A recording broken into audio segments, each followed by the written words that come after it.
যৌবনকালে কি দাড়ি রাখিয়াছ নাকি দাড়ি চাটিয়া চাষিয়া ফালাইয়া দিয়াছ?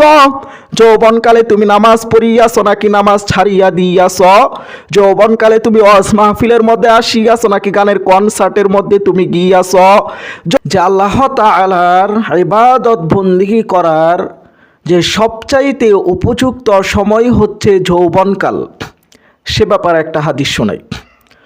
আল্লাহ রাসূল সাল্লাল্লাহু আলাইহি ওয়াসাল্লামের ইরশাদ ফরমাইতেছেন, তোমাদের কাছে 5টি জিনিস আসার আগে তোমরা 5টি জিনিসকে তোমরা মূল্যায়ন করো। 1 নাম্বার হচ্ছে শাবাবাকা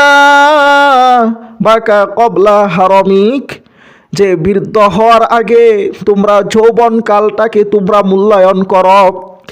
বৃদ্ধ হওয়ার আগে যৌবনকাল থেকেই তোমরা দাড়ি রাখিয়া দাও। বৃদ্ধ হওয়ার আগে যৌবনকাল থেকেই তোমরা নামাজ পড়া শুরু করিয়া দাও। বৃদ্ধ হওয়ার আগে যৌবনকাল থেকেই তোমরা নেক আমলগুলি করা শুরু করিয়া দাও। বৃদ্ধ হওয়ার আগে যৌবনকাল থেকেই তোমরা গুনাহের কাজগুলি তোমরা ছাড়িয়া দাও। বৃদ্ধ হওয়ার আগে যৌবনকালেই যদি তোমাদের কারো উপর হজ ফরজ হইয়া থাকে, তাহলে তোমরা মক্কা মদিনা গিয়া জিয়ারত করিয়া আসো। যে অনেক ভাই দুস্থ বুজুর্গ তো আমরা এমন আছি, আমরা বলতে আছি যে এখন টাটকা যুবক আছি, যে এখন দাড়ি রাখবো না, নামাজ পড়বো না, নেক আমল করবো না, হজ করবো না। যখন বৃদ্ধ হইব তখন নামাজ পড়বো, দাড়ি রাখবো, নেক আমল করব, কোরআন তেলাওয়াত করে মক্কা মদিনা জিয়ারত করে আসবো। আরে ভাই দুস্থ বুজুর্গ, যে আপনি যে বৃদ্ধ হইবেন এর গ্যারান্টিটা আপনাকে কে দিয়েছে? যে আপনি কি দেখেন না যে আপনার সাথে কত বন্ধু বান্ধব চলাফেরা করত, রাস্তাঘাটে কত চলাফেরা করিয়াছেন, হাঁটাছাড়া করিয়াছেন, খেলার মাঠে একসাথে খেলিয়াছেন, একসাথে স্কুলের বেঞ্চের মধ্যে গিয়া বসিয়াছেন। সে আজকে কবরস্থানের মধ্যে লাশ হইয়া পড়িয়া আছে। কই, সে তো বৃদ্ধ হয় নাই, বৃদ্ধ হওয়ার আগেই সে মরিয়া গিয়াছে, তার লাশটা পচিয়া গিয়াছে। যে আপনি যে বৃদ্ধ হইবেন এর গ্যারান্টিটাও তো আপনার নাই। আপনি যে আর 10 বছর দুনিয়ার মধ্যে বাঁচবেন এর গ্যারান্টিটাও তো আপনার নাই। যে আপনি যে আর দুনিয়ার মধ্যে 5 বছর বাঁচবেন এর গ্যারান্টিটাও তো আপনার নাই। যে আপনি যে আর দুনিয়ার মধ্যে 5 মাস বাঁচবেন এর গ্যারান্টিটাও তো আপনার নাই। যে আপনি যে আর দুনিয়ার মধ্যে 1 মাস বাঁচবেন এর গ্যারান্টিটাও তো আপনার নাই। আর দুনিয়ার মধ্যে আপনি 1 দিন বাঁচবেন এর গ্যারান্টিটাও তো আপনার নাই। দুনিয়ার মধ্যে আর আপনি 1 ঘন্টা বাঁচবেন এর গ্যারান্টিটাও তো আপনার নাই। দুনিয়ার মধ্যে আপনি আর মাত্র 1 মিনিট বাঁচবেন এর গ্যারান্টিটাও তো আপনার নাই। এখন ওয়াজ শুনতে আসছেন, মাহফিলের মধ্যে আসছেন, যে মাহফিল থেকে উঠিয়ে আপনি বাড়িতে যাইবেন এর গ্যারান্টিটাও তো আপনার নাই। তাহলে আপনি কিভাবে বলতে আছেন যে বৃদ্ধ হইলে নামাজ পড়বো, রোজা রাখবো, হজ করবো, নেক আমলগুলি করব? যে আপনি বৃদ্ধ যে হইবেন এর গ্যারান্টিটাও তো আপনার নাই। এই জন্যই আল্লাহ রাসূল সাল্লাল্লাহু আলাইহি ওয়াসাল্লামের ইরশাদ ফরমাইতেছেন, শাবাবাকা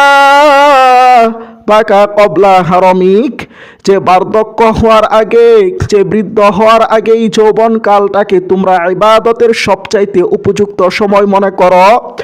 আবার যে সমস্ত ভাইরা বোনেরা যে যৌবনকালেই আল্লাহ তাআলার ইবাদত বন্দেগী শুরু করিয়া দেয়, যৌবনকালটাকে আল্লাহ তাআলার ইবাদতে কাটাইয়া দেয়, যে বুখারী শরীফের হাদিস, যে আল্লাহ রাসূল সাল্লাল্লাহু আলাইহি ওয়াসাল্লামের ইরশাদ ফরমাইতেছেন, সাবাতুন ইউসিল্লুহুমুল্লাহু ফি সিল্লিহি ইয়াওমা লা সিল্লা ইল্লা সিল্লুহু, কঠিন কিয়ামতের ময়দানে আল্লাহ তাআলার আরশের ছায়া ব্যতীত যখন আর কোনো ছায়া থাকবে না, তখন 7 শ্রেণীর মানুষকে আল্লাহ তাআলার আরশের নিচে ছায়া দিবেন।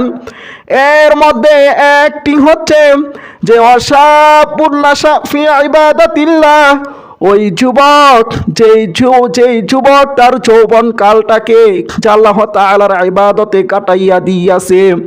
এই জন্য মেরা ভাই দুস্থ বুজুর্গ, যে যৌবন কালের ইবাদতটা আল্লাহ তাআলার কাছে অত্যন্ত প্রিয় এবং আল্লাহ তাআলা খুব ভালোবাসেন।